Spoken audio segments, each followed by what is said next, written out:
I personally, as an educated, fairly engaged person, have no argument with that. I think it's more small-minded to think we are alone. Secondly, the point has been raised again and again that we are still struggling with the reality of our planet being populated by BS bastards and bozos in all the wrong places, and that's a problem I don't think we can fix tonight. It's been with us for 1,000 years, just like the ETs, and we're just going to have to work with it. My question to you, people who are so passionate about the presence and the possibilities of the ET realities, and I'm speaking here as a journalist, how can I have a close encounter with these people, or these beings, and do you? If you're so convinced of the presence as I am, there's got to be an impetus to communicate with them. However that can be managed, perhaps they don't have a language like we do. What are you doing to foster an interaction? Because I think that the real excitement of the planet would be engaged if there was also an ET at the front desk here that we could relate to. And just seeing all these talking heads again and again, it's just driving me crazy. I mean, I just want to get on the plane or the spaceship and go there, and I don't know how to do that. And I feel obligated as a journalist to make that effort. Can you help me get to the other side? It's a very good question. I want to make a comment that the original project was a disclosure project. The parent organization is CSTUDY, the Center for the Study of Extraterrestrial Intelligence, and it started as a project to go out to areas where these objects were being reported and using various types of telemetry and reconnaissance contact them. And we made that happen, and it did happen. This is how we first got on the radar screen of the head of Army Intelligence and then the CIA director and people like that. I've only touched 0.001% of what we're dealing with tonight. So it's a very good question, and it can be done. I encourage you to go to disclosureproject.org and look into that. The other point I'd like to make is that we have confirmation. I'm not going to give the name yet because we're trying to coax this guy out of the closet.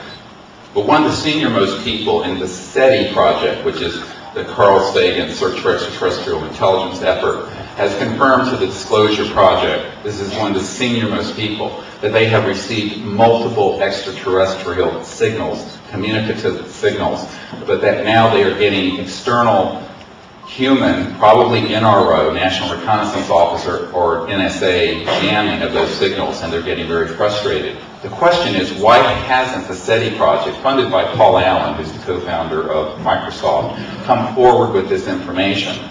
I'm a little uncomfortable even mentioning this, except for the fact that the public needs to know that this effort, which has received a great deal of mainstream media attention, has actually confirmed to us from 2 inside sources that they have received extraterrestrial signals and have confirmed them as being extraterrestrial, and that they have become increasing in frequency and number. So you can make this sort of effort. I would say that, it's sort of a wrap-up of this. A few years ago, I was meeting with Senator Claiborne Pell, who sort of epitomizes the noblesse oblige in the United States Senate. And he had wanted me to brief his staff on this issue. And he said, and at the time he was the chairman of the Senate Foreign Relations Committee. And a very nice, cute little story here. I was with him out in California doing a briefing for the Board of Noetic Sciences, which is Astronaut Mitchell's group. And he was there and wanting to get some information on this matter. And we went out on the patio under the stars, and I said, we have needed people for at least 50 or 60 years since we entered the space age to be ambassadors from Earth to these people. And you, as chairman of the Senate Foreign Relations Committee, have been deprived of dealing with the ultimate foreign relations issue. And with that, I pointed to the stars above our head. And he looked at me through his horn-rimmed glasses and blinked, and he said, well, Dr. Greer, I'm afraid you may be right. I said, well, I am. And he said, well, what can we do? So here's what we can do. We have to get our officials to not only disclose the information, but we urgently need something as a counterbalance to the military response to this phenomenon that is diplomatic, ambassadorial, peaceful, and progressive looking. This has not happened, and into that vacuum has stepped a military junta that has militarized the issue. It is a very dangerous thing. Now, we the people can change that. And the CSETI project, the Center for the Study of Extraterrestrial Intelligence, cseti.org, have expeditions where we're training people to do this. And we have been doing this sort of attempted contact and developing protocols and a framework for contact for a long time.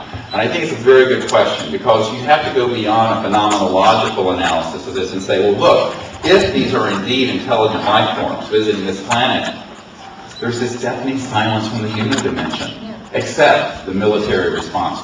And I think it is time for us to have a more progressive and enlightened human response to the presence.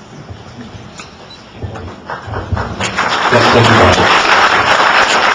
Before the next question, I just want to reiterate that we do have copies here of a petition that you can send to all of the leaders of the Canadian Parliament, if you wish. I have copies of it here available. It's a hard copy, and you can also go to Alfred Weber's website, Exopolitics.com, and you can also download it from there and send it to your member of Parliament.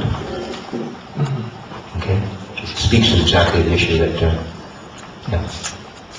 I'd just like to add one thing to what Dr. Greer said. I've been on one of these CSETI expeditions, and I'd encourage anyone who has an interest to go to the website and look it up, and maybe consider participating, because it's really a remarkable experience. I'm just going to leave it at that. Okay, microphone. Oh yes, my name is Ronald Wilson. I've watched this for more than 50 years, and I'm not the least bit surprised. Most of what you said I already know.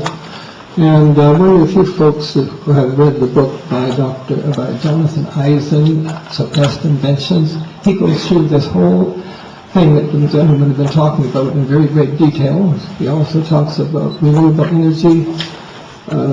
Francisco Peccio made a ability to turn water into hydrogen at will, so you don't have to have a tank on it. It's patented in the United States. It's been made available, and nobody has picked it up.